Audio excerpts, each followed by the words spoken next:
يا أيها الذين آمنوا لا ترفعوا أصواتكم فوق صوت النبي ولا تجهروا له بالقول كجهر بعضكم لبعض أن تحبط أعمالكم وأنتم لا تشعرون إن الذين يغضون أصواتكم عند رسول الله أولئك الذين امتحن الله قلوبهم للتقوى لهم مغفرة وأجر عظيم. قال رسول الله صلى الله عليه وسلم أن تؤمن بالله وملائكته وكتبه ورسله واليوم الآخر والقدر خيره وشره أو كما قال عليه الصلاة والسلام. আল্লাহ সুবহানাহু ওয়া তাআলার কাছে শুকরিয়া জ্ঞাপন করছি যিনি আমাদেরকে আল্লাহ সুবহানাহু ওয়া তাআলার সবচেয়ে প্রিয় জায়গা মসজিদে আসার এবং বসার, খুতবায়ে কোরআন সুন্নাহর আলোকে কিছু কথা বলার এবং শ্রবণ করার তৌফিক এনায়েত করেছেন। সেজন্য অন্তরস্থল থেকে দিল মনোজার করে স্বতঃস্ফূর্তভাবে বলি আলহামদুলিল্লাহ। সালাত সালাম বর্ষিত হোক আমাদের নবী, সর্বশেষ নবী, সর্বশ্রেষ্ঠ নবী মুহাম্মদুর রাসূলুল্লাহ সাল্লাল্লাহু আলাইহি ওয়াসাল্লামের প্রতি, যিনি আমাদেরকে জান্নাতের পথ দেখিয়েছেন, জাহান্নামের পথ থেকে সতর্ক সাবধান করেছেন। সকলেই তার প্রতি সংক্ষিপ্ত পরিসরে দুরূদ পাঠ করে বলি আল্লাহুম্মা সাল্লি আলাইহি আল্লাহুম্মা বারিক আলাইহি আল্লাহুম্মা সাল্লি ওয়া সাল্লিম আলা নাবিয়িনা মুহাম্মদ। সম্মানিত মুসল্লিবৃন্দ, সূরাতুল হুজুরাতের প্রথম 3টি আয়াত এবং রাসূল সাল্লাল্লাহু আলাইহি সাল্লামের হাদিস থেকে একটি হাদিসের অংশবিশেষ পাঠ করেছি। আল্লাহ সুবহানাহু ওয়া তাআলা যদি তৌফিক দান করেন, এই আয়াত এবং হাদিসগুলোর উপর ভিত্তি করে সংক্ষিপ্ত পরিসরে কিছু কথা বলার আশা রাখি। ওমা তৌফিকি ইল্লা বিল্লাহ আলাইহি তাওয়াক্কালতু ওয়া ইলাইহি উনীব। সূরাতুল হুজুরাত অত্যন্ত গুরুত্বপূর্ণ একটি সূরা। এই সূরাটি বর্তমান প্রেক্ষাপটে প্রত্যেকেরই অর্থসহ পাঠ করা উচিত। এই আয়াত, এই সূরাতে আল্লাহ সুবহানাহু ওয়া তাআলা একটা সুস্থ সমাজ নির্মাণে যার কিছু প্রয়োজন, মানুষের আদব আখলাক, চলাফেরা, উঠা বসা, লেনদেন, মুআমালাত, মুআশারাত কিরূপ হওয়া দরকার, এই আয়াতগুলোতে সূরা হুজুরাতে আল্লাহ সুবহানাহু ওয়া তাআলা সুন্দর করে উল্লেখ করেছেন। একজন মানুষ যদি সূরাতুল হুজুরাত বুঝে শুনে তিলাওয়াত করে, সূরা হুজুরাতের অর্থ মর্ম এবং সূরা হুজুরাতের তাফসীর যদি বোঝার চেষ্টা করে, তার দ্বারা সমাজ কলুষিত হবে না, সমাজ তার দ্বারা নষ্ট হবে না। আমাদের সমাজের অধিকাংশ মানুষ সামাজিকতা না বোঝার কারণে সমাজে কিভাবে চলতে হবে, সমাজে কিভাবে বসবাস করতে হবে, সমাজের মানুষগুলোর সাথে কিরূপ আচরণ করতে হবে ইত্যাদি বিষয়গুলো না জানার কারণে সমাজের মধ্যে বিশৃঙ্খলা, সমাজের মধ্যে রেষারেষি, মারামারি, দাঙ্গা হাঙ্গামা লেগেই থাকে। এজন্য প্রত্যেকটা মানুষের উচিত সূরাতুল হুজুরাত অর্থ বুঝে তেলাওয়াত করা। আমরা কোরআন থেকে ফায়দা নিতে পারি না কেন? আমরা তোতা পাখির মতো শুধু কোরআন তেলাওয়াত করেই যাই, কিন্তু আল্লাহ সুবহানাহু ওয়া তাআলা সেইগুলোতে কি বলেছেন, কি বার্তা দিচ্ছেন আমাদেরকে, সেটা বোঝার আমরা চেষ্টা করি না। আল্লাহ সুবহানাহু ওয়া তাআলা কোরআনে আমাকে কিভাবে কি গ্রহণ করার জন্য কি কি কাজ বর্জন করার জন্য বলেছেন, যদি আমি অর্থ বুঝে না পড়ি তাহলে আমি কিভাবে সেই বিষয়টা আমি গ্রহণ করব এবং বর্জন করব। এজন্য কোরআন পড়তে হবে বুঝে বুঝে। কোরআন আল্লাহ সুবহানাহু ওয়া তাআলা তেলাওয়াত করে 10টা নেকি হাসিল করার জন্য পাঠান নাই। 10টা নেকি হবে কেউ যদি কোরআনের একটা হরফ উচ্চারণ করে, কোরআন তেলাওয়াত করে, প্রতিটি হরফে 10টি করে সওয়াব হবে, এটা ভিন্ন ফজিলত। কিন্তু এই ফজিলতের জন্য অর্থাৎ প্রত্যেকটা হরফ উচ্চারণ করে করে 10টা নেকি অর্জন করবে মানুষ, এই কারণে আল্লাহ সুবহানাহু ওয়া তাআলা কোরআন নাযিল করেন নাই। কোরআন নাযিল করেছেন কোরআন বুঝে এবং কোরআনের মর্ম, দাবি ইত্যাদি ধারণ করে সেই অনুযায়ী চলার জন্য আল্লাহ সুবহানাহু ওয়া তাআলা কোরআন পাঠিয়েছেন। এজন্য রাসূল সাল্লাল্লাহু আলাইহি সাল্লাম, সাহাবায়ে কেরাম এবং সালফে সালিহিনদের কেউ দুনিয়াতে পাবেন না তাদের যে তারা শুধু কোরআন পড়েছেন কিন্তু তারা কোরআন থেকে কোনো কিছু বুঝেন নাই। অথচ আমরা সমাজের প্রায় 70-80% লোক ভুলভাল হোক আর বিশুদ্ধ হোক কোরআন তেলাওয়াত করতে পারে, আর বাকি 30-40% লোক মানে বিশুদ্ধ এবং ভুলভাল কোনোটাই তেলাওয়াত করতে পারে না। তো যে লোকগুলো কোরআন তেলাওয়াত করছেন এই লোকগুলো থেকে 5% লোকও কোরআন বুঝে বুঝে তেলাওয়াত করছে না। কোরআন বুঝে তেলাওয়াত করার অর্থ এই নয় যে আমাকে আরবিতে পাণ্ডিত্য অর্জন করতে হবে, আমাকে আরবি গ্রামার জানতে হবে, আরবি ভাষা সাহিত্য জানতে হবে, আমাকে প্রত্যেকটা অক্ষর বুঝে বুঝে তারপর কোরআন পড়তে হবে। বিষয়টা কিন্তু এরকম নয়। আপনি কোরআন বুঝতে পারেন আপনার নিজের ভাষায়, পাণ্ডিত্য অর্জন করে আরবি ভাষায় আপনাকে কোরআন বুঝতে হবে না। আপনি সাধারণ মানুষ, আপনি নিজের ভাষায় কোরআন তেলাওয়াত করবেন, নিজের ভাষায় কোরআন বোঝার চেষ্টা করবেন। আপনি নিজের ভাষায় যে অনুবাদ পাওয়া যায় সেগুলো আপনি প্রত্যেক আয়াত পড়ার সময় সে অনুবাদটা বোঝার এবং উপলব্ধি করার এবং সেটা নিয়ে চিন্তা ফিকির করার চেষ্টা করবেন। তাহলে কোরআন যে বার্তা আমাদেরকে দিচ্ছে সেটা গ্রহণ করে আমরা কোরআন অনুযায়ী জীবন যাপন করতে পারবো। আমাদের সমাজে মানুষ মারা গেলে কোরআন পড়ে, বলা হচ্ছে যে আকিমুস সালাত, নামাজ পড়ো। একজন মুর্দাকে যদি একেবারে 24 ঘন্টা আপনি মানে কাফন দাফনের আগ পর্যন্ত যদি বলতে থাকেন আকিমুস সালাত ওয়া আতুজ যাকাত ওয়ারকাউ মা'আর রাকিঈন, কোনো লাভ হবে? আপনি কি বলতেছেন? মুর্দাকে বলতেছেন মুর্দার পাশে বসে বসে যে আকিমুস সালাত, নামাজ পড়ো, ওয়া আতুজ যাকাত, যাকাত দাও, ওয়ারকাউ মা'আর রাকিঈন, রুকুকারীদের সাথে রুকু করো, কোনো লাভ হবে? আপনি মুর্দারের সামনে বসে বসে পড়ছেন, কি পড়ছেন? ওয়ালা ইয়াগতাব বা'দুকুম বা'দ, কারো গীবত করো না। তার কি ক্ষমতা আছে নাকি গীবত করার? আপনি মুর্দারের সামনে বসে বসে পড়ছেন যে কোরআন সুন্নাহ আল্লাহ এবং তার রাসূলের আনুগত্য করো। মৃত্যুর পরে কি আনুগত্যের কোনো দরজা খোলা আছে নাকি? আপনি মৃত্যু ব্যক্তির সামনে বলছেন যে আল্লাহকে ভয় করো, ওয়াত্তাকুল্লাহ, আল্লাহকে ভয় করো। তার কি সুযোগ আছে নাকি আল্লাহকে ভয় করার? আপনি মৃত ব্যক্তির সামনে বলছেন যে আল্লাহ এবং তার রাসূলের নির্দেশ মেনে চলো, তার সুযোগ আছে নাকি নির্দেশ মেনে চলা? অর্থাৎ কোরআনের যে যাবতীয় বিষয়গুলো এগুলো আমরা মানুষ মারা যাওয়ার পরে তাকে সম্বোধন করে বলছি, অথচ আল্লাহ রাব্বুল আলামিন কোরআন মৃতদের জন্য পাঠান নাই। মৃত ব্যক্তির সামনে এগুলো বললে কি লাভ হবে? নামাজ পড়ো, রোজা রাখো, হজ করো, যাকাত দাও, তারপর মাহে রমজানে সিয়াম পালন করা হয়েছে যাতে তোমরা মুত্তাকি হতে পারো, এই আয়াত পড়লে কোনো লাভ হবে? অথচ আমাদের দেশে জীবদ্দশায় তার সামনে একদিন কোরআন তেলাওয়াত করে নাই, কোরআন বোঝানোর চেষ্টা করে নাই যে দেখেন ভাই আল্লাহর এই আয়াতে এই জিনিসটা বলা হয়েছে। অথচ মারা গেছে হুজুর দিয়ে, বারাটি হুজুর দিয়ে, অথবা পাড়াপড়শি কেউ পড়তে পারলে অথবা নিজের কোনো ছেলে মেয়ে পড়তে পারলে কোরআন তেলাওয়াত শুরু হয়ে যায়। অথচ আল্লাহ কোরআনে কি বলছেন?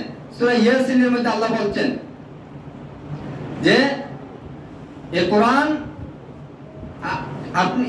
আপনার প্রতি আমি নাযিল করেছি লিয়াহাক্কাল কাউলু আলাল কাফিরিন লিয়ুনযিরা, যাতে আপনি ভয় দেখাতে পারেন হাইয়া জীবিতদেরকে। কাদেরকে? জীবিতদেরকে। আল্লাহ মৃতদেরকে ভয় দেখানোর জন্য, মৃতদের সামনে কোরআন তেলাওয়াত করার জন্য কোরআন নাযিল করেন নাই।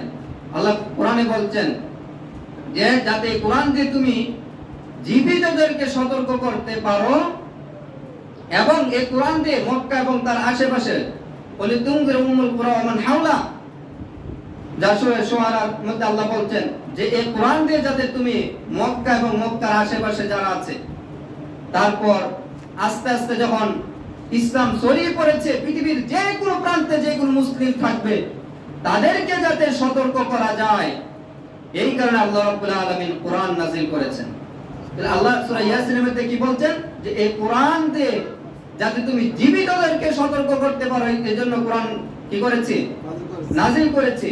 তারপর সূরা শুআরার মধ্যে আল্লাহ বলছেন যাতে কোরআন দিয়ে তুমি উম্মুল কুরা মক্কাবাসীদেরকে এবং তার আশেপাশে যারা আছে, মানে যত দূর দূরান্তে ইসলাম ছড়িয়ে পড়বে মক্কার আশেপাশে থেকে ধরে, তাদেরকে যাতে তুমি সতর্ক করতে পারো, এই জন্য আমি কোরআন নাযিল করেছি, তোমার প্রতি কোরআন আমি দিয়েছি। অথচ আজকে এই কোরআন দিয়ে মানুষকে সতর্ক করা হচ্ছে না, এই কোরআন দিয়ে মানুষকে ভয় দেখানো হচ্ছে না, এই কোরআন দিয়ে মানুষকে হেদায়েতের পথে আহ্বান করা হচ্ছে না। কি করা হচ্ছে? মানুষকে বিভিন্ন গাল গল্প কিচ্ছা কাহিনী দিয়ে মানুষকে বিভিন্ন মতবাদের দিকে আহ্বান করা হচ্ছে। ইসলামের দিকে তো নাই, বিভিন্ন মতবাদের দিকে আহ্বান করা হচ্ছে। এজন্য আমাদেরকে কোরআন বুঝতে হবে। আমরা যদি সত্যিকার অর্থে খাঁটি মানুষ হতে চাই, তাহলে আমাদের উচিত কোরআন বুঝে শুনে তেলাওয়াত করা। আপনি কোরআনের যে কোনো সূরাগুলো, বিশেষ করে শেষের যে সূরাগুলো, প্রত্যেকটা সূরার মধ্যে আল্লাহ সুবহানাহু ওয়া তাআলা জীবন গঠনের যা কিছু প্রয়োজন আল্লাহ সুবহানাহু ওয়া তাআলা সেই বিষয়গুলো তুলে ধরেছেন। এবং একজন মানুষ যাতে দুনিয়া বিমুখ হয়ে পরকাল মুখী হয়, এই কারণে দেখবেন কোরআনের শেষ আয়াতগুলোতে, শেষের সূরাগুলোতে আল্লাহ সুবহানাহু ওয়া তাআলা বেশি বেশি জান্নাত এবং জাহান্নামের আলোচনা করেছেন, পরকালের বিষয়ে আল্লাহ সুবহানাহু ওয়া তাআলা আলোচনা করেছেন। এবং দুনিয়ার নিন্দা, দুনিয়ার বিষয়ে ভর্ৎসনা করা হয়েছে। দুনিয়ার ব্যাপারে যারা মানে একেবারে পাগলপারা, যারা অর্থ সম্পদের প্রতি একেবারে মানে কাবু হয়ে আছে, অর্থ সম্পদ ছাড়া কিছুই বোঝে না, তাদের পরিণতি কি হবে এই বিষয়গুলো আল্লাহ সুবহানাহু ওয়া তাআলা কোরআনে জায়গায় জায়গায় তুলে ধরেছেন। একজন সত্যিকার খাঁটি মানুষ হতে হলে অবশ্যই কোরআনের সান্নিধ্যে আসতে হবে, কোরআনের সাথে সম্পৃক্ত হতে হবে। এই যে আজকে আমরা যে সূরাটা আমরা আলোচনা করব, হয়তো আমরা ধারাবাহিক আলোচনা করতে পারি। এত সুন্দর একটা সূরা, কেউ যদি এই সূরা হুজুরাত বুঝে এবং উপলব্ধি করে, তাহলে সে সত্যিকার একজন মানুষে পরিণত হবে। তার দ্বারা কারো মানহানি হবে না, তার দ্বারা কারো অধিকার লঙ্ঘন হবে না, তার দ্বারা কারো অনধিকার চর্চা হবে না। অথচ আজকে আমরা সমাজে এগুলি করে যাচ্ছি। আমরা মানুষের মানহানি করছি, অনধিকার চর্চা করে যাচ্ছি, মানুষের নামে এমন কোন অপবাদ, কুৎসা, বিশুদ্ধার নেই যা আমরা করছি না। মানুষকে হেয় করছি, মানুষকে তুচ্ছ তাচ্ছিল্য করছি। এইগুলোর বিরুদ্ধে আল্লাহ সুবহানাহু ওয়া তাআলা সূরা হুজুরাতের মধ্যে আমাদেরকে বিভিন্ন বিষয়গুলো উল্লেখ করেছেন। এইগুলোর বিরুদ্ধে আল্লাহ সুবহানাহু ওয়া তাআলা এই সূরাটি নাযিল করেছেন। এই সূরার প্রথম কয়েকটি আয়াতে আল্লাহ সুবহানাহু ওয়া তাআলা মুমিনদের কিছু বৈশিষ্ট্য এবং তারা রাসূল সাল্লাল্লাহু আলাইহি সাল্লামের সামনে আল্লাহ এবং তার রাসূলের বিধিবিধানগুলো কিভাবে আঁকড়ে ধরবে এই বিষয়গুলো তুলে ধরার পরে এরপরে সামাজিকতা নিয়ে আলোচনা করেছেন। তো আসুন আমরা সূরা হুজুরাতের প্রথম কয়েকটি আয়াত নিয়ে আমরা আলোচনা করি। আল্লাহ সুবহানাহু ওয়া তাআলা সূরা হুজুরাতের প্রথম আয়াতে বলছেন, ইয়া আইয়ুহাল্লাযীনা আমানু, হে ঈমানদারগণেরা। এখানে আল্লাহ সুবহানাহু ওয়া তাআলা যারা ঈমান এনেছেন রাসূল সাল্লাল্লাহু আলাইহি সাল্লামের প্রতি, তাদেরকে সম্বোধন করে বলছেন, সকলকে সম্বোধন করে বলেন নাই। যখন দেখবেন যে ইয়া আইয়ুহান নাস, নাস শব্দ বলে সম্বোধন করা হয়েছে, বুঝা গেল এখানে মুসলিম কাফির সকলে কি অন্তর্ভুক্ত। আর যখন ইমানদার ইয়া আইয়ুহাল্লাযীনা আমানু বলে আল্লাহ সুবহানাহু ওয়া তাআলা সম্বোধন করেছেন, এখানে তারাই উদ্দেশ্য যারা রাসূল সাল্লাল্লাহু আলাইহি সাল্লামের প্রতি ঈমান এনেছিল। তো আল্লাহ সুবহানাহু ওয়া তাআলা এখানে ঈমানদারদেরকে, কারণ ঈমানদারদের বৈশিষ্ট্য এগুলো, আর কাফেরদের বৈশিষ্ট্য হলো মানুষের অধিকার নষ্ট করা, অনধিকার চর্চা করা, মানুষের মানহানি করা, এবং এমন কোনো অসামাজিকতা নেই যা তার দ্বারা সংগঠিত হয় না। এখানে আল্লাহ সুবহানাহু ওয়া তাআলা ঈমানদারদেরকে সম্বোধন করে বলছেন, ইয়া আইয়ুহাল্লাযীনা আমানু লা তুকদ্দিমু বাইনা ইয়াদাইল্লাহি ওয়া রাসূলি, আল্লাহ এবং তার রাসূলের অগ্রবর্তী হয়ো না। ওয়াত্তাকুল্লাহ, আল্লাহকে ভয় করো। ইন্নাল্লাহা সামিউন আলিম, নিশ্চয়ই আল্লাহ শুনেন এবং সর্ববিষয়ে জ্ঞাত।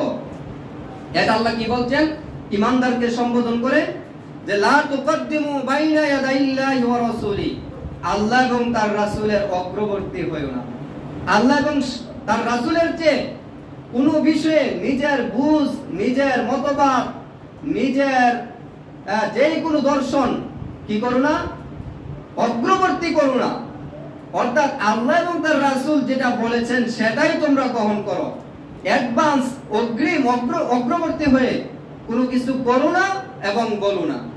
যেরকম আল্লাহ এবং তার রাসূল কোন একটা কথা বলেছেন, আপনি আরো অ্যাডভান্স, এটা হচ্ছে আরো বাড়িয়ে বলে দিলেন, এটাই হলো অগ্রবর্তী। আল্লাহ এবং তার রাসূলের কোনো কিছু আপনার সামনে পেশ করা হয়েছে, আপনি নিজের মন্তব্য দিয়ে আল্লাহ এবং তার রাসূলের কথাটাকে পশ্চাতে ফেলে দিলেন, মানে একটা জবাব দিয়ে বললেন যে এটা তো আপনি কি বলেন, এটা তো অন্যান্য মাযহাবের আমল, এটা তো অমুক দেশের আমল, এটা তো কোরআন হাদিসে থাকলে কি হবে, এটা তো আমরা আমল করি না, এটা তো আমাদের সমাজে আমল নাই, এখন কি কোরআন হাদিস মেনে চলা যায় নাকি, এখন এই যুগে কি আয়াত মান্য চলা যায় নাকি, এই ধরনের কথা বলে আপনি কি করলেন, ওই আয়াতটাকে আল্লাহ এবং তার রাসূলের কথাটাকে পশ্চাতে ফেলে দিলেন, সেটাকে কোনো ভ্যালু দিলেন না, মূল্য দিলেন না। এটাই হলো অগ্রবর্তী হওয়া। আল্লাহ এবং তার রাসূল থেকে কি হয়ে যাওয়া, অগ্রবর্তী হয়ে যাওয়া। এটা আল্লাহ নিষেধ করেছেন, লা তুকদ্দিমু, তোমরা অগ্রবর্তী হয়ো না বাইনা ইয়াদিল্লাহি ওয়া রাসূলি, আল্লাহ এবং তার রাসূলের। অথচ আজকে দেখেন আমরা সমাজের প্রায় অনেক ক্ষেত্রে যখন আমরা বলি যে আল্লাহর কোরআনের বিধান, রাসূল সাল্লাল্লাহু আলাইহি সাল্লামের হাদিসের বিধান, তখন কি বলে, বিভিন্ন কথা বলে, বিভিন্ন ধরনের জবাব দিয়ে তারা এটাকে পশ্চাতে ফেলে দেয় আর তাদের কথাটাকে অগ্রবর্তী করে দেয়। এই হলো আজকে আমাদের সমাজের অবস্থা। আপনি বলেন যে কোরআনে আল্লাহ সুবহানাহু ওয়া তাআলা এইভাবে বলছেন, যখন একজন মানুষ নর্তন কুর্দন করে লাফিয়ে জিকির করে, যখন মসজিদ ফাটিয়ে, এলাকা ফাটিয়ে, মাইক দিয়ে সুরে সুর মিলিয়ে, তালে তাল মিলিয়ে, গানে গার মিলিয়ে, এবং সমস্বরে 10-12 জন, 20 জন, 50 জন, 100, 200, 500, 1000 মানুষ নিয়ে যখন তারা জিকির করে, তখন আপনি যদি তাদেরকে সূরা মাইদার 55 নম্বর এবং 104 নম্বর অথবা 5 নম্বর আয়াতগুলো আপনি বলেন যে আল্লাহ রাব্বুল আলামিন বলছেন, ইয়া আইয়ুহাল্লাযীনা আমানু, হে ঈমানদারগণেরা, তোমরা কি অনুচ্চস্বরে আল্লাহর জিকির করো এবং মনে মনে, অর্থাৎ যেটা তোমরা নিজেরা শুনো। এই ধরনের আয়াতগুলো যখন আপনি বলবেন, তখন তারা বলবে যে এই আয়াত ঠিক আছে, এই আয়াত থাকলেও জোরে জিকির করা জায়েজ আছে। আরে আমাদের হুজুররা এগুলো করে আসছে, তারা কি আয়াতটা পড়ে নাই নাকি, তারা কি আয়াত দিয়ে কি বুঝে নাই নাকি, তুমি আয়াত বুঝা লাইলা, আর উনি 10 বছর ধরে বুখারী পড়াইতেছে, 30 বছর ধরে এত বড় বড় কিতাব পড়াচ্ছে, উনি 30 বছর ধরে কোরআনের তরজমা পড়াইতেছে, উনি তাফসীরের কিতাব লিখছে, আর তুমি বাংলা অনুবাদ করে বলছো যে এইভাবে জিকির করা যাবে না। এইভাবে দেখা গেছে আল্লাহর কথাটাকে তারা পশ্চাতে ফেলে দেয়, নিজেরা অগ্রবর্তী হয়ে যায়। ধরুন আপনি বলবেন যে বুখারীর হাদিসের মধ্যে আসছে, সহিহ মুসলিমের হাদিসের মধ্যে আসছে, মেশকাতের 201 পৃষ্ঠার মধ্যে হাদিসটি পাবেন, ভারতীয় ছাপা, যে আল্লাহ রাসূল সাল্লাল্লাহু আলাইহি সাল্লাম যখন যুদ্ধের ময়দান থেকে মদিনায় প্রত্যাবর্তন করছিলেন, তখন সাহাবায়ে কেরাম যখন উপরে উঠছিলেন, তখন তারা আল্লাহু আকবার জোরে বলছিলেন, জোরে জোরে কি বলছিলেন, আল্লাহু আকবার। যখন নিচে নামছিলেন, তখন জোরে জোরে সুবহানাল্লাহ বলছিলেন, অর্থাৎ তারা জোরে জোরে তাকবীর দিচ্ছিলেন। রাসূল সাল্লাল্লাহু আলাইহি সাল্লাম প্রতিবাদ করে বলেন, ইয়া আইয়ুহান নাস ইরবাহু আলা আনফুসিকুম, হে আমার সাহাবায়ে কেরাম, তোমরা নিজেদের প্রতি সদয় হও। কেন এইভাবে জোরে জোরে চিল্লে চিল্লে তোমরা আল্লাহু আকবার বলছো? তোমরা তো এমন প্রভুকে ডাকছো না যিনি দূরে, তিনি তো তোমাদের একেবারে জানার মাধ্যমে, দেখার মাধ্যমে একেবারে সন্নিকটে। তোমরা তো এমন প্রভুকে ডাকছো না যিনি বধির, যিনি শুনেন না। তোমরা তো এমন প্রভুকে ডাকছো যিনি সবকিছু শুনেন এবং দেখেন। সম্মানিত উপস্থিতি, এই হাদিস যখন আপনি বলবেন যে আল্লাহ রাসূল তো জোরে জিকিরের প্রতিবাদ করেছেন, আর আমরা জোরে কেন করব? যে আল্লাহ মনে মনে বললে এবং অনুচ্চ স্বরে বলল, আল্লাহ সুবহানাহু ওয়া তাআলা শুনেন এবং বুঝতে পারেন, সেখানে কি চিল্লানোর কোনো দরকার আছে? নর্তন কীর্তন করা, লাফিয়ে গলা ফাটিয়ে সুরে সুর মিলিয়ে গানে গান মিলিয়ে জিকির করার কোনো প্রয়োজন আছে? যখন আপনি বলবেন তখন বলবে বিভিন্ন কথা বলে, দেখবেন আল্লাহ রাসূলের এই বিধানটাকে তারা পশ্চাতে ফেলে দিবে, তারা নিজেদের পথ থেকে অগ্রবর্তী করে দিবে। এই ধরনের উদাহরণ আমি হাজার হাজার দিতে পারবো, যে আপনারা নিজেরাই চাক্ষুষ প্রমাণ। আপনি একজন মুকাল্লিদ, গায়রে মুকাল্লিদ, অর্থাৎ যারা মাযহাব মানে, পীর মুরিদি মানে, এবং যারা বিভিন্ন মাজার কেন্দ্রিক, পীর কেন্দ্রিক, ফকির কেন্দ্রিক, দরবেশ কেন্দ্রিক ইসলাম পালন করে, তাদের সাথে কথা বলেন, আপনি হাজার আয়াত বলেন, হাজার হাদিস বলেন, কোনো লাভ হবে না। খতামাল্লাহু আলা কুলুবিহিম ওয়া আলা সামিইহিম ওয়া আলা আবসারিহিম গিশাওয়া ওয়া লাহুম আযাবুন আযীম। আল্লাহ বলছেন যে এদের আমি চোখের মধ্যে মোহর মেরে দিয়েছি। খতামাল্লাহু আলা কুলুবিহিম, আমি তাদের অন্তরের মধ্যে মোহর মেরে দিয়েছি। ওয়া আলা সামিইহিম, তাদের শ্রবণ শক্তির মধ্যে, ওয়া আলা আবসারিহিম, তাদের দৃষ্টি শক্তির মধ্যে গিশাওয়া কি করে দিয়েছি? পর্দা দিয়ে দিয়েছি। ওয়া লাহুম আযাবুন আযীম, তাদের জন্য রয়েছে মহা শাস্তি। এদের অন্তরে মোহর পড়ে গেছে। হাজার বার বললো কোনো লাভ হয় না। হাজার বার বলবেন, একটা মানুষের সাথে আপনি চলাফেরা করেন, কিন্তু লোকটা মাজার পূজারী, দরগা পূজারী, পীর ফকির পূজারী, পীর কেন্দ্রিক, মাজার কেন্দ্রিক ইসলাম পালন করে। আপনি সময় সময়ে তার কাছে যান, তার কাছে বসেন, তার দোকানে বসেন, চা খান, আড্ডা করেন, ফাঁকে ফাঁকে তাকে এই বিষয়গুলো বুঝান, কিন্তু যেই কদু সেই লাভ। আপনি হাজার বুঝানোর পরও বছর কি বছর সময় দিচ্ছেন, কিন্তু সে এগুলো কিছুই বুঝতে চায় না। তার একটাই কথা, তারা কি কম বুঝে নাকি? এত বড় আল্লাহর ওলি, তারা কি কম বুঝে নাকি? এত বড় দরবেশ ছিল, উনি কি কম বুঝে নাকি? এত বড় ফকির ছিল, জিকির করতে করতে একেবারে গাছে উঠে যেত, লাফ মারতো, তারা কি কম বুঝছে নাকি? এক কথা বলে তারা আল্লাহ এবং তার রাসূলের বিধানটাকে পশ্চাতে ফেলে দিবে, তারা অগ্রবর্তী হয়ে যাবে। এই ধরনের মানুষের সংখ্যাই আমাদের সমাজে বেশি। অথচ আল্লাহ কি বলছেন? যে আল্লাহ এবং তার রাসূলের অগ্রবর্তী হয়ো না। আল্লাহ এবং তার রাসূলের ব্যাপারে অগ্রবর্তী না। তিনি আল্লাহ এবং তার রাসূল যা বলেছেন সেটাই দাঁতে মারিতে আঁকড়ে ধরো। আর এটা তখনই করবে যখন মানুষের মধ্যে, মানুষের অন্তরে কার ভয় থাকে? আল্লাহর ভয় থাকে। এজন্য আল্লাহ বলছেন ওয়াত্তাকুল্লাহ, অগ্রবর্তী তখনই হবে না যখন তোমাদের মধ্যে আল্লাহর ভয় থাকবে। এজন্য আল্লাহর ভয় থাকতে হবে। কোন পীর ফকির আমাকে জান্নাতে নিবে না। জান্নাতটা কে বানাইছে? আল্লাহ। তাহলে আল্লাহকে ভয় করতে হবে নাকি পীরকে ভয় করতে হবে? আল্লাহর কথা মানতে হবে না পীরের কথা মানতে হবে?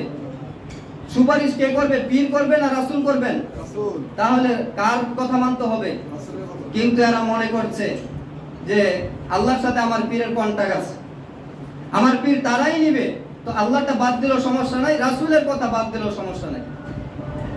সুতরাং পীরের কথা আমাকে মানতে হবে, ওই কবরস্থ ব্যক্তির কথাই আমাকে মানতে হবে।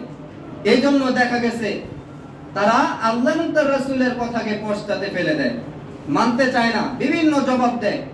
অথচ আল্লাহ বলছেন যদি আল্লাহকে ভয় করো তাহলে আল্লাহ এবং তার রাসূলের কথা গ্রহণ করো, আল্লাহ এবং তার রাসূলের কথার অগ্রবর্তী হয়ো না। তারপর আল্লাহ বলছেন ইয়া আইয়ুহাল্লাযীনা আমানু লা তারফাউ আসওয়াতাকুম ফাওকা সাওতিন নাবিয়্যি ওয়া লা তাজহারু লাহু বিল কওলি কাজাহরি বা'দিকুম লিবা'দিন আন তাহবাতা আ'মালুকুম ওয়া আনতুম লা তাশউরুন। এখানে রাসূল সাল্লাল্লাহু আলাইহি সাল্লামের জীবদ্দশার একটি বিধান আল্লাহ সুবহানাহু ওয়া তাআলা উল্লেখ করেছেন। সেটা কি? যে সাহাবায়ে কেরাম অনেক সময় রাসূল সাল্লাল্লাহু আলাইহি সাল্লামের সামনে তারা জোরে কথা বলতেন। কি বলতেন? জোরে কথা বলতেন। অনেক সময় আমরা দেখা গেছে একটা দরকার হলে, মানে একজন ভালো মানুষ, সম্মানিত মানুষ কাছে থাকলে আমরা আওয়াজ করি। তো রাসূল সাল্লাল্লাহু আলাইহি সাল্লাম বলেন সম্মানিত একজন নবী, সম্মানিত একজন মানুষ, মহামানব। তো অনেক সময় সাহাবায়ে কেরাম দেখা গেছে আল্লাহর রাসূল সাল্লাল্লাহু আলাইহি সাল্লামের সামনে জোরে কথা বলতেন, যেটা আল্লাহ রাসূলের কাছে বিব্রতকর মনে হতো, বিরক্তকর মনে হতো। আল্লাহ রাসূল অনেক সময় কষ্ট পেতেন যে এত বড় চিল্লান কে দিয়েছে। অনেক সময় আমরা বলি না যে একেবারে গলাটা মানে কানটা ফাটিয়ে ফেলেছে। তো আল্লাহ রাসূল সাল্লাল্লাহু আলাইহি সাল্লামের সামনে অনেক সাহাবায়ে কেরাম জোরে কথা বলতেন। তখন আল্লাহ রাব্বুল আলামিন সূরা হুজুরাতের 2 নম্বর আয়াত নাযিল করলেন। কি করলেন? সূরা হুজুরাতের 2 নম্বর আয়াত নাযিল করে এটার প্রতিবাদ করলেন। বললেন যে হে ঈমানদারগণেরা, তোমরা নবীর আওয়াজের উপর তোমাদের আওয়াজকে উঁচু করো না। লা তারফাউ আসওয়াতাকুম, তোমাদের আওয়াজকে উঁচু করো না। কার আওয়াজের চেয়ে? ফাওকা সাউতিন নবী, রাসূলের নবীর আওয়াজের উপর তোমাদের আওয়াজকে বুলন্দ উঁচু করো না।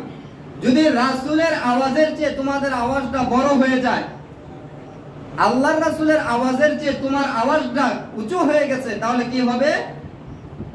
তাহলে তোমাদের অজান্তেই তোমাদের আমলগুলো বরবাদ করে দেওয়া হবে। মানে আল্লাহ রাসূলের সামনে জোরে আওয়াজ করবেন, তাহলে কি হয়ে যাবে? আপনার অজান্তেই আল্লাহ সুবহানাহু ওয়া তাআলা আপনার আমলগুলো, এই যে রাত দিন ইবাদত করছেন, এই আমলগুলো সম্পূর্ণ আল্লাহ বরবাদ করে দিবেন। লা তারফাউ ফাওকা সাউতিন নবী ওয়া লা তাজহারু লাহু বিল কওলি কাজাহরি বা'দিকুম লিবা'দিন, তোমরা একে অপরের সাথে যেভাবে উচ্চবাচ্য করো, এইগুলো রাসূলের সামনে করো না। রাসূলের আওয়াজের চেয়ে তোমরা তোমাদের আওয়াজকে বুলন্দ করো না। যদি করো তাহলে আন তাহবাতু আ'মালুকুম, তোমাদের আমলগুলো বরবাদ করে দেওয়া হবে। ওয়া আনতুম লা তাশউরুন, তোমরা টেরও পাবে না, তোমাদের অজান্তেই আমল শেষ। সম্মানিত উপস্থিতি, যারা হজ উমরায় গিয়েছেন, এই আয়াত সূরা হুজুরাতের 2 নম্বর আয়াত দেখবেন একেবারে রাসূল সাল্লাল্লাহু আলাইহি সাল্লামের কবরের সামনে সুন্দর করে ডিজাইন করে একেবারে কি ফলক সিস্টেমে লাগিয়ে রাখছে। দেখছেন না আপনারা? যারা আরবি পড়তে পারেন হয়তো তারা বুঝছেন, আর যারা আরবি পারেন না বা খেয়াল করছেন না তারা হয়তো বুঝছেন যে একটা কোরআনের আয়াত কি করছে, এখানে লটকিয়ে রাখছে। এই আয়াত সূরা হুজুরাতের 2 নম্বর আয়াত। কারণ রাসূল সাল্লাল্লাহু আলাইহি সাল্লাম কবর জগতে কি জীবিত, কিন্তু আমাদের মতো বলেন, এই যে এরা আমাদের প্রতি ব্লেম দেয়, অপবাদ দেয়, আমরা নাকি বলি রাসূল নাকি কবরের মধ্যে পচে মরে গলে একেবারে শেষ হয়ে গেছে, নাউযুবিল্লাহ। রাসূলের সামনে আমরা এই ধরনের কথা বলি? আজ পর্যন্ত কেউ বলেছে? যেখানে সহিহ হাদিস এসেছে, আবু দাউদের হাদিস, রাসূল সাল্লাল্লাহু আলাইহি সাল্লাম বলছেন যে তোমরা বেশি বেশি করে আমার প্রতি দুরূদ পাঠ করবে, কারণ যখন তোমরা আমার প্রতি দুরূদ পাঠ করবে ফেরেশতারা ওই দুরূদ আমার কাছে পৌঁছে দিবে। সাহাবায়ে কেরাম বললেন, ইয়া রাসূলুল্লাহ, আল্লাহ রামাইতা, আপনি কি তখন মাটি হয়ে যাবেন না? সাহাবায়ে কেরামের প্রশ্ন ছিল কি, তো এটা কিভাবে আপনার কাছে পৌঁছাবে? আপনি তো মারা যাওয়ার পরে মাটি হয়ে যাবেন, মাটির সাথে মিশে যাবেন। তো রাসূল সাল্লাল্লাহু আলাইহি সাল্লাম বলছেন, না, অন্যান্য মানুষ মাটির সাথে মিশে যায়, কিন্তু নবীদের দেহ মাটির সাথে মিশে না। রাসূল সাল্লাল্লাহু আলাইহি ওয়াসাল্লাম বলেন, ইন্নাল্লাহা হাররামা, একেবারে হাদিসের শব্দগুলো বলছি, ইন্নাল্লাহা হাররামা আলাল আজসাদিল আম্বিয়া, ইন্নাল্লাহা হাররামা আলাল আরদি আজসাদাল আম্বিয়া। আল্লাহ রাব্বুল আলামিন জমিনের উপর হারাম করে দিয়েছেন, আল্লাহ রাব্বুল আলামিন মাটির উপর হারাম করে দিয়েছেন নবীদের দেহকে, নবীদের জিসিমকে, নবীদের শরীরকে ভক্ষণ করা থেকে। এই মাটি নবীদের দেহ কি করতে পারবে না? খেতে পারবে না, এটা আল্লাহ হারাম করে দিয়েছেন। এটাই তো আমাদের আহলুস সুন্নাহ ওয়াল জামাতের আকীদা। রাসূল সাল্লাল্লাহু আলাইহি ওয়াসাল্লাম যখন মেরাজে গেলেন, গিয়ে প্রত্যেকটা নবীকে এক এক আসমানে দেখেছেন। আবার কবরেও মুসা আলাইহিস সালাম যখন তিনি কি করছিলেন, মসজিদে হারাম থেকে বাইতুল মুকাদ্দাস যাচ্ছিলেন, রাস্তার মধ্যে দেখলেন মুসা আলাইহিস সালাতু ওয়াস সালাম কবরে সালাত আদায় করছেন। এটা কি আমাদের মতো এইভাবে দাঁড়িয়ে দাঁড়িয়ে আমরা যেভাবে সালাত আদায় করি এইভাবে? এটার ধরন কেমন ছিল এটা রাসূল সাল্লাল্লাহু আলাইহি সাল্লাম বলেন নাই। এর সমস্যা কি আমাদের সমাজে? এদের মধ্যে আমাদের মধ্যে পার্থক্য কি? মানে এটা হচ্ছে বারজাখী জগৎ, ওইখানে প্রত্যেকটা মানুষই জীবিত, নতুবা সে সুখ শান্তি অর্থাৎ যদি জান্নাতি হয় জান্নাতের সুখ, যদি জাহান্নামী হয় জাহান্নামের শাস্তি অনুভব করে কিনা। তাহলে আলমে বারজাখে প্রত্যেকটা মানুষই জীবিত, তবে কারো কারো দেহ কি করে ফেলে, মাটি খেয়ে ফেলে, কিন্তু নবীদের দেহ মাটি খেতে পারে না। তো নবীদের দেহ যেহেতু মাটি খেতে পারে না, এবং প্রত্যেকটা দেহ মধ্যে রূহ সঞ্চার থাকে না, কিন্তু রাসূল সাল্লাল্লাহু আলাইহি সাল্লাম বলছেন যখন আমার প্রতি দুরূদ পাঠ করা হয়, রাদ্দাল্লাহু রূহি, আল্লাহ আমার রূহকে কি করেন, ফিরিয়ে দেন। তো রাসূল সাল্লাল্লাহু আলাইহি সাল্লাম যেহেতু ওইখানে দুরূদ পাঠ করলে ওইখানে আমরা যেহেতু সালাম দেই, রাসূল সাল্লাল্লাহু আলাইহি সাল্লাম জীবিত থাকেন। এখন ওইখানে গিয়ে যদি আপনি একটা চিল্লান দেন, তাহলে রাসূলের আওয়াজের চেয়ে আপনার আওয়াজটা বড় হলো কিনা। এই জন্য এখনো রাসূল সাল্লাল্লাহু আলাইহি সাল্লামের কবর উপর, যেটা আমাদের সমাজে রওজা বলে, এই রওজার উপর এখনো এই আয়াতকে লিখিত আকারে এখানে লটকিয়ে দেওয়া হয়েছে যে হে ঈমানদারগণেরা, লা তারফাউ আসওয়াতাকুম ফাওকা সাউতিন নবী, তোমাদের আওয়াজকে রাসূলের আওয়াজের চেয়ে উঁচু করো না। এখানে এসে চিল্লান দিও না। যারা হাজিরা দেখবেন ওইখানে গেলে একেবারে পিন পতন নীরবতা, কারো কোনো একজন মানুষ মনে হয় বোবা হয়ে গেছে। আল্লাহু আকবার। যার জন্য আমরা যার মহব্বতে আমরা এত কিছু করতেছি, যার প্রত্যেকটা সুন্নাত দাঁতে মারিতে আঁকড়ে ধরছি, যে রাসূলের ধর্ম আমরা পালন করছি, যে রাসূলের জীবনী একেবারে ছোটকাল থেকে শুনে শুনে আসছি, যার ভালোবাসা আমাদের অন্তরে একেবারে ভরপুর হয়ে আছে, সেই রাসূলের কবরের সামনে যখন দাঁড়াই অবস্থাটা কেমন হতে পারে। মানুষের চোখের মধ্যে শুধু পানি থাকে, গলার মধ্যে ভিতরে কোনো আওয়াজ থাকে না, মানুষের মধ্যে কোনো কথা বলার কোনো মুড থাকে না।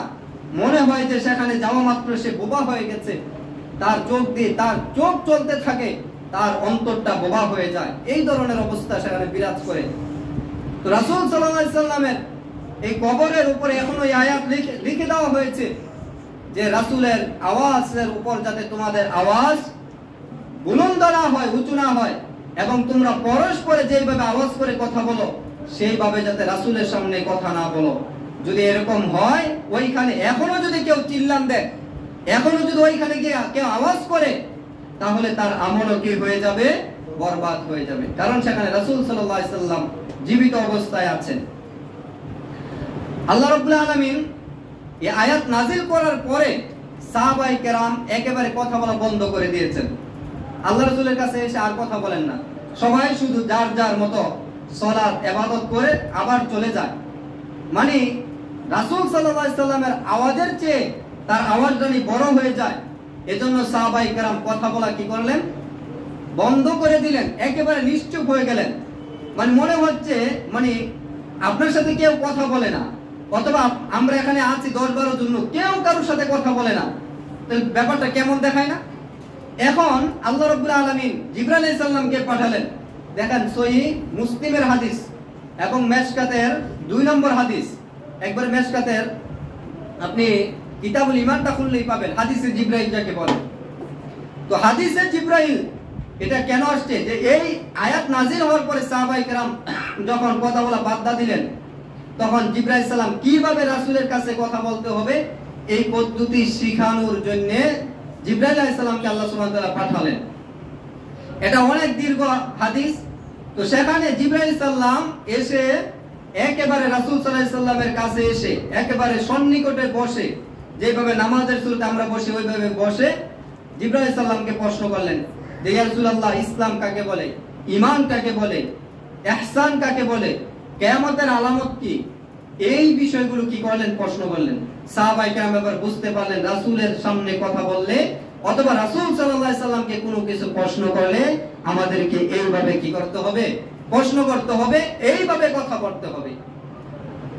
এই হাদিসের শেষে আল্লাহ রাসূল যখন জিবরাইল সালাম এই তালিম দিয়ে, কথা বলার তালিম পদ্ধতি শিখিয়ে রাসূল সাল্লাল্লাহু আলাইহি সাল্লামের সামনে কিভাবে কথা বলতে হবে, কিভাবে তাকে প্রশ্ন করতে হবে, এই তালিম দিয়ে যখন জিবরাইল সাল্লাম চলে গেলেন, মানুষের সুরত ধরে আসলেন। কিভাবে আসলেন এটা ইনশাআল্লাহ আমরা বিস্তারিত একদিন হাদিসে জিবরাইল অনেক কিছু শিক্ষণীয় আছে, আমরা ইনশাআল্লাহ একদিন আলোচনা করব। তো যখন জিবরাইল আলাইহিস সালাম চলে গেলেন, আল্লাহ রাসূল উমরকে জিজ্ঞেস করলেন ইয়া ওমর আতাদরি মানিস সাইল, এই যে আমাকে প্রশ্ন করতে আসছে, এই যে আমাকে বিভিন্ন বিষয়ে প্রশ্ন করছে, তোমরা শুনছো। তখন সকল সাহাবায়ে কেরাম আল্লাহ রাসূলের সামনে উপস্থিত ছিলেন, কারণ কথা বলার পদ্ধতি তো শিখাইতে হবে।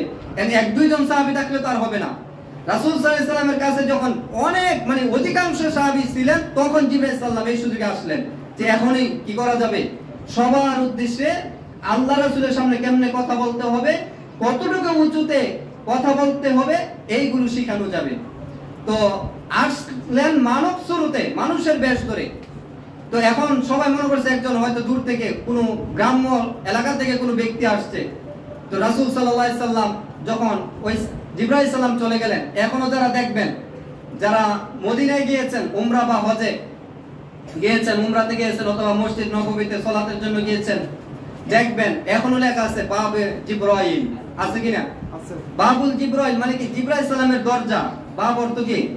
দরজা। বাবে জিবরাইল মানে জিবরাইল সালামের দরজা, যেখান দিয়ে জিবরাইল সালাম আসতেন এবং যেখান দিয়ে বিদায় নিতেন। এটা এখনো ওই গেট সংরক্ষিত আছে বাবে জিবরাইল নামে।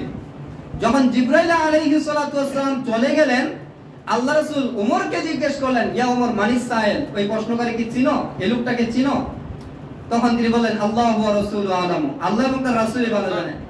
আমরা কি বললাম রে, ইয়া রাসূলুল্লাহ মনে হয় গ্রাম থেকে আসছে, এটা মনে হয় অমুক গ্রাম থেকে আসছে, এটা মনে হয় অমুকে। আমরা দেখবেন প্রশ্ন করলে সালেন্ডার করা আমরা বাঙালি না। বাঙালি পারুক আর না পারুক, তার কথার 100% থেকে 1% সত্য হোক আর মিথ্যা হোক, সে জবাব দিবেই দিবে। এ কথা বলবে না যে আপনিই বলেন। বাঙালির স্বভাবই না এটা, বাঙালি যে কোনো একটা বলতেই থাকবে। অথচ সাহাবায়ে কেরামের স্বভাব কি? তারা জানলো বলতেন আল্লাহ ওয়া রাসূলু, তারা ভাবতেন আমার জানাটা নাও হতে পারে, তো আল্লাহ রাসূল তো একুরেটটা সঠিকটা বলে দিবেন, তো আল্লাহ রাসূল থেকেই শুনি। তারা যে কোনো বিষয়ে যখন আল্লাহ রাসূল প্রশ্ন করতেন, একটা হাদিসও পাবে না লক্ষ লক্ষ হাদিসের মধ্যে যে সাহাবী জবাব দিয়েছেন যে আল্লাহ রাসূল বলছে এটা কি তুমি জানো, অথবা এটা কি তুমি বুঝতে পারছো, তারা বলছে হ্যাঁ বুঝছি বা জানি, এই ধরনের কোনো হাদিস পাবেন না। সাহাবীরা সাথে সাথে আল্লাহ রাসূল যখনই যে কোনো বিষয়ে প্রশ্ন করতেন, তখন সাহাবায়ে কেরাম বলতেন আল্লাহু ওয়া রাসূলু আ'লামু, আল্লাহ এবং তার রাসূলই ভালো জানেন, আমি ভালো জানি না, সুতরাং ইয়া রাসূলুল্লাহ আপনিই বলেন। তো ওমর রাদিয়াল্লাহু তাআলা এটাই বললেন যে আল্লাহু ওয়া রাসূলু আ'লামু, আল্লাহ এবং তার রাসূলই ভালো জানেন। তখন জিবরাইল আলাইহিস, তখন আল্লাহ রাসূল সাল্লাল্লাহু আলাইহি ওয়াসাল্লাম বললেন যে ইন্নাহু জিবরাইল, এই যে লোকটাকে দেখছো কিভাবে কথা বলতে হবে, কিভাবে আমাকে প্রশ্ন করতে হবে শিক্ষা দিয়েছেন, তিনি হলেন জিবরাইল। তো কেন আসছিল?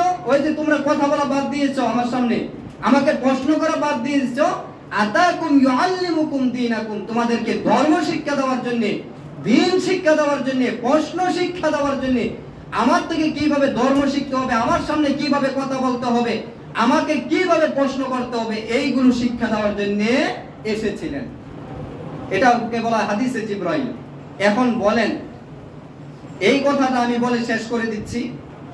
এখন যারা রাসূলকে হাজার নাজের বলে, এদের কি কোনো কথা বলার অধিকার আছে? এরা আজীবন একবার জন্ম থেকে মৃত্যু পর্যন্ত এরা বোবা হয়ে থাকতে হবে। আপনি হয়তো আমার কথার আগামাতা বুঝেন নাই। এরা তো রাসূলকে হাজার নাজের বলে, সব জায়গায় হাজার কি উপস্থিত। আমরা হাজিরা কই না, আজকে হাজিরা হইছে, হাজির অর্থ কি? উপস্থিত। নাজের কি? দেখতেছে, সব জায়গায় রাসূল উপস্থিত থেকে সব কিছু দেখতেছে, তাকে বলা হয় কি? হাজির নাজের। এখন কোন আহমদ যদি বলে যে রাসূল সাল্লাল্লাহু আলাইহি ওয়াসাল্লাম হাজির নাজের, তার কথা বলার অধিকার আছে? আর যদি সে কথা বলে, তাহলে সে কি একটা আমল নিয়ে কবরে যেতে পারবে? পারবে কি? কারণ তার প্রত্যেকটা কথা সে তো জানছে না রাসূল সাল্লাল্লাহু আলাইহি ওয়াসাল্লাম কতটুকু আওয়াজে কথা বলছেন, সে তো রাসূলের আওয়াজই শুনছে না। তো সে যে আওয়াজ করছে, তার আমলগুলো বরবাদ হচ্ছে কিনা? এবং সে যে জায়গায় জায়গায় ওই যে ছেলেকে ডাক দিচ্ছে, মেয়েকে ডাক দিচ্ছে, স্ত্রীকে ডাক দিচ্ছে, অমুক তমুকের সাথে ঝগড়া করছে, এই যে চিল্লাচিল্লি করছে, মুহূর্তে মুহূর্তে কথা বলছে, মুহূর্তে মুহূর্তে আওয়াজ দিচ্ছে, তাহলে রাসূলের সামনে সে দিচ্ছে কিনা এইগুলো? রাসূলের সামনে তার দৃষ্টিতে রাসূল হাজার নাজের, সব জায়গায় উপস্থিত থেকে সবকিছু দেখতেছে, তাহলে তার কি কোনো কথা বলার অধিকার আছে? সে কি কোনোদিন আওয়াজের কথা বলতে পারবে? সে কি কোনোদিন চিল্লাচিল্লি করতে পারবে? কাউকে জোরে ডাক দিতে পারবে? কাউকে আহ্বান করতে পারবে? কারণ তার দৃষ্টিতে রাসূল সাল্লাল্লাহু আলাইহি ওয়াসাল্লাম সব জায়গায় বিরাজমান, সব জায়গায় আছে, সব জায়গায় থেকে তিনি দেখতেছেন। তাহলে তুমি কোন বুদ্ধিতে, কোন বিবেকে তুমি রাসূল সাল্লাল্লাহু আলাইহি সাল্লামের সামনে চিল্লাচিল্লি করতেছো? কোন বিবেকে তুমি রাসূল সাল্লাল্লাহু আলাইহি সাল্লামের সামনে বিভিন্ন অপরাধগুলো করতেছো? আল-ইয়াযু বিল্লাহ। সম্মানিত উপস্থিতি, সুতরাং যারা রাসূল সাল্লাল্লাহু আলাইহি সাল্লামকে হাজের নাজের বলে, তাদের কথা বলার কোনো অধিকার নাই। কারণ রাসূল সাল্লাল্লাহু আলাইহি সাল্লামের সামনে আওয়াজ দিয়ে কথা বলার অধিকার আল্লাহ সুবহানাহু ওয়া তাআলা দুনিয়ার কাউকে দেন নাই। যদি রাসূলের আওয়াজের চেয়ে বড় হয়ে যায়, উঁচু হয়ে যায়, বুলন্দ হয়ে যায়, আল্লাহ বলছেন তার সকল আমল আমি বরবাদ করে দিব। সে জানুক আর না জানুক, তার অজান্তে আমি তার আমলগুলো কি করব? বরবাদ করে দিব। সম্মানিত উপস্থিতি, এই কারণে যদি রাসূলকে হাজার নাজার বাবা, তাহলে কথা বলার অধিকার নাই। আর যদি কথা বলো, তাহলে অবশ্যই রাসূল হাজার নাজার না, এই আকীদা রাখতে হবে। সম্মানিত উপস্থিতি, আমরা দুইটা আয়াত নিয়ে কথা বলেছি। ইনশাআল্লাহ পরবর্তীতে আমরা 3 নম্বর, 4 নম্বর, 5 নম্বর ধারাবাহিক আয়াতগুলো নিয়ে আমরা আলোচনা করব। এত শিক্ষণীয় হয় সূরা হুজুরাত। আমরা যখন আলোচনা করব ইনশাআল্লাহ আপনারা বুঝতে পারবেন, এবং প্রত্যেকটা মানুষের মধ্যে যে এই বৈশিষ্ট্যগুলো রয়েছে এবং এইগুলো আমরা বর্জন করলে যে একটা সুন্দর সুষ্ঠু সমাজ যে তৈরি হবে, এই বিষয়গুলো ইনশাআল্লাহ আমরা সহজেই বুঝতে পারবো। আমাদের সামনে এই বিষয়গুলো উদ্ভাসিত হয়ে উঠবে। আল্লাহ সুবহানাহু ওয়া তাআলা আমাদের সকলকে বুঝার, উপলব্ধি করার এবং সঠিক আকীদা বিশ্বাস মানার এবং উপলব্ধি করার তৌফিক দান করুন। আল্লাহ সুবহানাহু ওয়া তাআলা আমাদের সকলের ইবাদতগুলো কবুল করুন। এই প্রতিষ্ঠানকে, মাদ্রাসাকে, মসজিদকে আল্লাহ সুবহানাহু ওয়া তাআলা কবুল করুন।